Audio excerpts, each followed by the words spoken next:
રાતે રાતે જય શ્રી કૃષ્ણ. કેમ છો તમે બધા?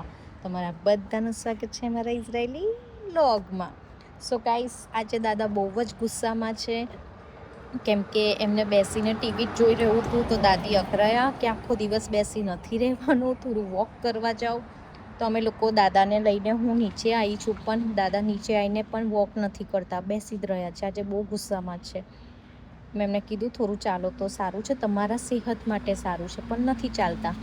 કંઈ નહીં, બેસી રહ્યા છે. તો ગાઈસ, મારે તમારી સાથે એક ઇમ્પોર્ટન્ટ વાત કરવી હતી કે જે લોકો ઇઝરાયલમાં વર્ક કરે છે, B1ના વિઝા છે જે લોકોની પાસે, તો જે લોકોને ફ્રાઈડે સેટરડે રજા હોય છે, અમુક લોકોને 2 ફ્રાઈડે સેટરડે હોય છે, અમુક લોકોને 3 હોય છે, એવી રીતે.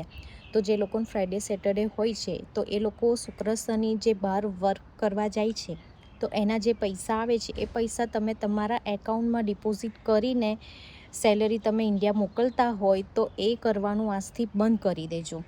કેમ કે તમને ઇન ફ્યુચર બેંકમાંથી ક્વેશ્ચન કરી શકે છે કે તમારી સેલરી તો આટલી છે, તો આ બીજા એક્સ્ટ્રા પૈસા ક્યાંથી આવ્યા? તો તમે એનો પ્રોપરલી જવાબ નહીં આપી શકો તો તમારું એકાઉન્ટ ત્યાં ક્લોઝ થઈ જશે, બંધ કરી દેશે, અને જેટલા બી પૈસા અંદર હતા એ બધા તમારા પૈસા જતા રહેશે.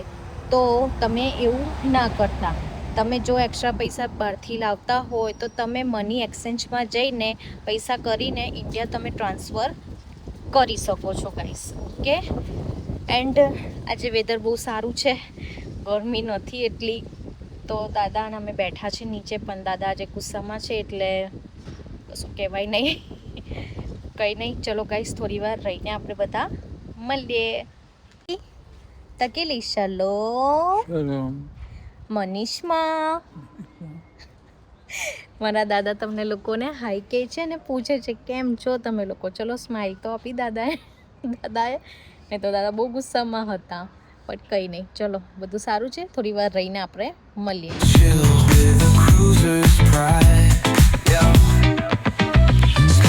The vibe, let the energy roll. Flip a coin on the scene, let the summer unfold.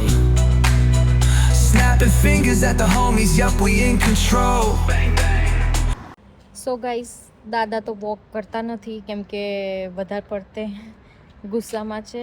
And અભી તો બેઠા છે, મેં એમને મોબાઈલ આપ્યો હાથમાં, તો અત્યારે તે ફોનમાં છે ને ફેસબુક જોઈ રહ્યા છે.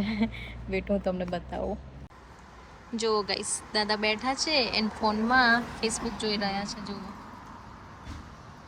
પણ વોક નથી કરવું એમને, બિલકુલ વોક નહીં કરવું. બસ એમને છે ને બેસી જ રહેવું છે અને બેઠા બેઠા ગુસ્સે જ થયા કરે છે. બસ વોક નથી કરવું. આજે તો એમને બેહી જ રહેવું છે ને ટીવી જ જોવું છે, આ જ કામ છે એમનું. એટલે દાદી પણ આજે ગુસ્સે થઈ ગયા કે શું આખો દિવસ બેસી રહેવાનું, થોડું નીચે ચાલવા માટે જાઓ, એક્સરસાઇઝ કરો તો તમારા માટે સારું છે, એવું દાદીએ કીધું, પણ નહીં માનતા. હવે કંઈ નહીં, ચલો બેઠા છે, થોડી વાર બેસશે પછી જઈએ ઘરે. તો ગાઈસ, આપણે બધા મળીએ થોડી વાર પછી. તો ગાઈસ, દાદાએ તો વોક કર્યું નહીં કેમ કે ગુસ્સામાં જ હતા. બટ કંઈ નહીં, હવે જઈએ ઘરે કેમ કે થાકી ગયા છે નીચે બેસીને. તો ફાઇનલી હવે ઘરે જઈએ કેમ કે દાદાએ બિલકુલ વોક નહીં કર્યું, બિલકુલ નહીં. એન્ડ ગાઈસ, અહીંયા બી થોડું નાખવું પડશે. તો ગાઈસ, જઈએ હવે ફટાફટ ઘરે એન્ડ દાદાને થોડી વાર બેસાડું, એના પછી દાદાને જમવાનું આપું. બહુ ઇઝી. તો ગાઈસ, આપણે બધા મળીએ થોડી વાર પછી. હાય ગાઈસ, તો ફાઇનલી અમે લોકો ઉપર આવી ગયા છે એન્ડ દાદા એક જ કામ, બેસીને ટીવી જોવે છે. એન્ડ દાદીએ ફટાફટ જમવાનું બનાવી દીધું છે. તો થોડી વાર રહીને અમે લોકો જમવા બેસીશું એન્ડ જોઈએ આજે કંઈક બહાર નીકળવું છે કેમ કે ખાસો સમય થયો બહાર ગયા નહીં. તો દેખતે હૈ અભી બહાર જઈએ છે કે નથી જતા, જોઈએ. તો ચલો થોડી વાર રહીને મળીએ.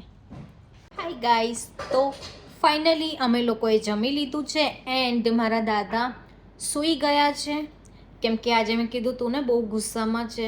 તો ફાઇનલી એમને જમાડીને સુવડાવી દીધા છે. એન્ડ હું જલ્દી ફટાફટ ગુંજનના ઘરે આવી ગઈ છું, કેમ કે ખાસો ટાઈમ થયો તો ગુંજનના ઘરે પણ નથી આવી. તો ગુંજને ભીંડાની સબ્જી બનાવી હતી guys, and chapati and pulao બનાવ્યો હતો કે ખીચડી બનાવી હતી ગુંજને. તો જસ્ટ હમણાં હાલ જ ખાઈને ઊભા થયા. એન્ડ થોડી વાર બેસીશું, કેમ કે આજે તો થોડું કેવું કે થાકી પણ ગઈ છું બહુ જ. તો કંઈ નહીં, જસ્ટ હમણાં હાલ જ જમીને હું અને ગુંજન ઊભા થયા છે. તો હવે બેસીશું, થોડું ટીવી જોઈશું, થોડી મસ્તી કરીશું. તો ગાઈસ આપણે બધા મળીએ થોડી વાર પછી. Okay, hi guys. તો ફાઇનલી ગુંજનના ઘરેથી હું મારા ઘરે આવી ગઈ. એન્ડ રૂટીન કામ કરી રહી છું. મારા દાદા ઉઠી ગયા છે, બેસીને ટીવી જોવે છે એન્ડ કોફી પીવે છે. જોડે દાદી પણ ઉઠી ગયા છે, તો એ દાદાની સાથે બેસીને ટીવી જોવે છે. એન્ડ ગાઈસ આજે ફ્રાઈડે છે, તો આજે મારા ત્યાં કોઈ જ નથી આવવાનું, કોઈ જ નહીં. દાદીના કોઈ પણ ચિલ્ડ્રન નથી આવવાનું. તો દાદા થોડા નર્વસ થઈ ગયા છે કે આજે કેમ કોઈ નહીં આવવાનું. તો શાયદ એના લીધે પણ દાદા ગુસ્સો કરતા હોય સવારે. બટ કંઈ નહીં, હવે હું આવી ગઈ છું મારા રૂમમાં. એન્ડ વેટ, હું તમને બતાવું. ગાઈસ, કપડાં મારા વોશિંગ મશીનમાં મેં નાખ્યા હતા ધોવા માટે, એન્ડ પછી મેં ડ્રાય મશીનમાં નાખ્યા હતા. તો મારા કપડાં ફાઇનલી સુકાઈ ગયા છે. તો હવે ફટાફટ હું એને વારીને મૂકી દઈશ. જલ્દી ફટાફટ વારીને એને કબાટમાં મૂકી દઈશ. આમ તો મને છે ને કપડાં વારવાનું બહુ જ જોર આવે છે, બહુ એટલે બહુ જ. એન્ડ વાસણ પણ મેં મશીનમાં મૂકી દીધા, તો ફટાફટ વાસણ પણ ધોવાઈ ગયા છે. તો ફટાફટ હું કપડાં વારી લઈશ, પછી વાસણ ગોઠવીશ. વાસણ ગોઠવ્યા પછી મારે થોડું બીજું દાદાની રૂમમાં થોડું કામ કરવાનું છે, આગું પાછું કરવાનું છે થોડું, તો એ કરીશ. તો આજે મારો દિવસ આવી રીતે જ અહીંયા ફિનિશ થાય છે. તો ગાઈસ, હું મારો વ્લોગ અહીંયા જ ફિનિશ કરું છું. આપણે બધા મળીએ કાલે. એન્ડ આઈ હોપ તમને મારો વ્લોગ ગમ્યો જ હશે. પ્લીઝ, જો ગમ્યો હોય તો લાઈક, શેર એન્ડ સબસ્ક્રાઈબ જરૂર કરજો. Bye bye, Radhe Radhe.